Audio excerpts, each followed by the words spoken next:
Hi everyone, I'm Wafalango and welcome you all in Grammar in Detail. If you have not subscribed the channel, please subscribe the channel and press the bell icon to have some more videos about grammar. Let's begin today's topic that is known as modal auxiliary verbs. What modal auxiliary verbs are we have been discussing, and today we have got the seventh modal auxiliary verb that is known as might.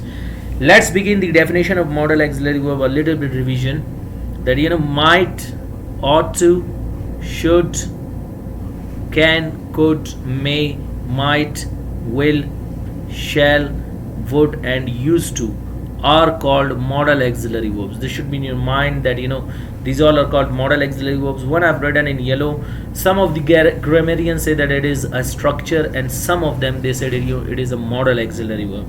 And if we will discuss when we will start the 11th modal auxiliary verb what that is, yes, we will be discussing it there. Now we will focus on the 7th modal auxiliary verb that is known as might. Where do we use might? We will be discussing this. Before discussing this one, notice there we will learn the detail of modal auxiliary verbs in parts of speech. This should be in your mind. When we will start the modal auxiliary verbs, we will start the parts of speech. There we will be learning verb.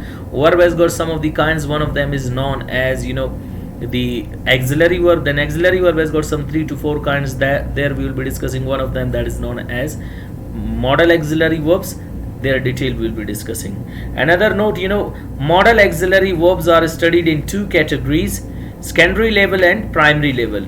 What is secondary level? Here we will be able to learn the percentage or the possibility of a modal auxiliary verb. Like we have got the possibility and the percentage of modal auxiliary verbs we have been discussing: must, ought to, should, can, could, may, and now we are discussing might. And they have got, that is known as the primary level, secondary level. And in primary level, here we will be able to learn the usages of modal auxiliary verbs. We will be learning usages of each modal auxiliary verb. Like suppose one of them we will take that is known as can. Can is used for physical ability, mental ability, authority, permission, and possibility. So these are the 5 usages. We will be discussing them one by one. So that is known as primary level. Primary level we will be learning in their detail.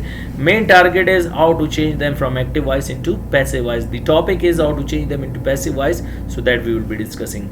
Might is used for quite less possibility of an action. When you say that that might happen, that is actually the opposite of ought to. Ought to means 85% it will happen, and might means that 15% it will happen. Ought to means 85% it will happen, 15% it might not happen. And might means 15% it will happen, and ought not to happen 85%. So they are the opposite of one another. This should be in your mind. So let's begin today's topic that is known as might. Might is used for the actions which might happen. Rare cases, or even more than rare cases, you might have that in passive happening of an action. So there we will be using the modal auxiliary verb might. It can be the past form of may. You can use it as both, but if you are using it in present, it means even less than may.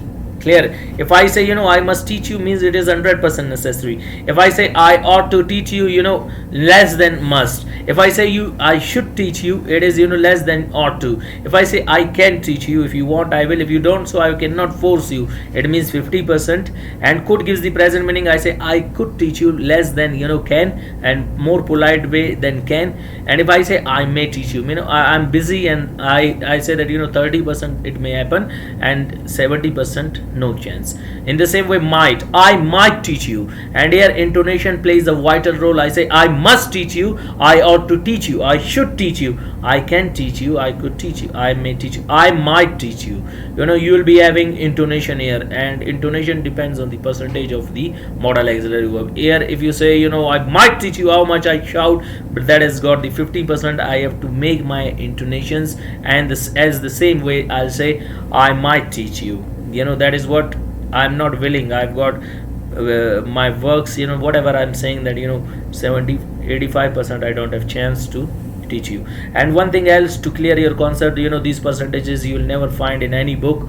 This I have just to clear your concept about the modal auxiliary verbs. Actually, what do we mean by these all? Yes, so let's begin how we are going to change modal auxiliary verb might from active voice into passive voice. There we go. We have got the topic modal auxiliary verb might from active voice into passive voice. Let's begin the active voice and passive voice sentences. As we have discussed in parts in passive voice, active voice, that in active voice subject is the doer of an action, in passive voice subject is affected. Keep in your mind, in active voice here subject is the doer of an action, but the same subject if you take in place of object, there it will not be called object, that will be called the agent.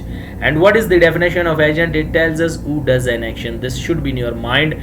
So let's begin the sentences of modal auxiliary verb may. And one another thing, when object takes the place of subject, there like we have got over here a subject, it takes the place of object taking the place of subject, so here it will be called the title subject or topic subject which we are talking about. What is title or topic subject which we are talking about? Now here this subject is not the doer of an action, like dress and match is not the doer of an action. This is the topic subject or the title subject which you are talking about. So formula for simple sentences in active voice, subject plus might plus bare infinitive. As I have told you, after modal auxiliary verbs and after some of the causative verbs we use bare infinitive. Bare infinitives is one of the kinds of verbal has got three kinds like gerund, participle and infinitives.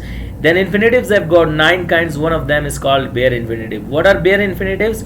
When first form of the verb works as a noun in a sentence is called bare infinitive. Keep in your mind here, iron and your win is not working as a verb, it is working as verbal. In verbal it is working as infinitive, in infinitive it is working as bare infinitive. And after modal auxiliary verbs we use bare infinitives. So after that you will be using object and then full stop. It is the name of an action you are not performing. I say that she might iron the press, she has not pressed it, we are talking about this action that it might happen. In the same way, in passive voice subject might be plus third form by agent and full stop. She might iron the dress, dress might be ironed by her. Pakistan might win the match, match might be won by Pakistan. So these are the sentences for the modal auxiliary verb might from active voice into passive voice. Now second example we have for the negative sentences. Those sentences in which we deny the statement, reject the statement or refuse the statement are called negative sentences. She might not iron the dress, dress might not be ironed by her. Pakistan might not win the match, match might not be won by Pakistan. And in the same way we have got interrogative sentences. Those sentences in which we ask question or put queries are called interrogative sentences. Might she iron the dress, might dress be ironed by her, might Pakistan win the match, and might match be won by Pakistan. Asking question, might match be won by Pakistan? This is what, rare cases it may happen, and having the answer. And next we have formal sentences. Those sentences in which we ask question, deny the statement, we ask them in a formal way, polite way or respective way. Might she not iron the dress, might dress not be ironed by her, might Pakistan not win the match, might match not be won by Pakistan. Informal sentences in which we ask question, deny the statement, we ask them in an informal way are called informal sentences. We have got the first example. Mightn't she iron the dress, mightn't dress be ironed by her, mightn't Pakistan win the match, mightn't match be won by Pakistan. So these are the sentences of modal auxiliary verb might from active voice into passive voice. And I've been focusing on one thing, that practice makes a perfect. Keep practicing them in a way that select some of the verbs and the same you change it to passive voice. There you will be able to understand how you are going to change them. Let's take today's verb. Today's verb is water, bring,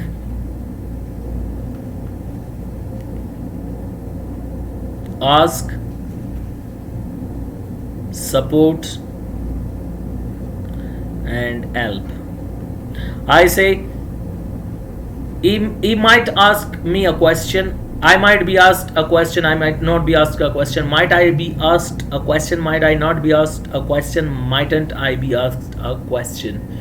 Next is, bring. He might bring water. Water might be brought by her. Water might not be brought by her. Might water be brought by her? Might water not be brought by her? Mightn't water be brought by her? She might bring water. So this one you can change in these all ways. Next we have got ask. He might ask me. He might ask. He might ask question. Question might be asked by him. Question might not be asked by him. Might question be asked by him. Might question not be asked by him. Mightn't question be asked by him. You might support him. He might be supported by you. He might not be supported by you. Might he be supported by you? Might he not be supported by you? Mightn't he be supported by you? And last word we have got, that is known as help. He might help you. You might be helped by him. You might not be helped by him. Might you be helped by him? Might you not be helped by him? Mightn't you be helped by him? So this is the way to change the modal auxiliary verb might from active voice into passive voice. Hope you got today's lecture. Wish you best of luck. Keep practicing. See you next time. Goodbye.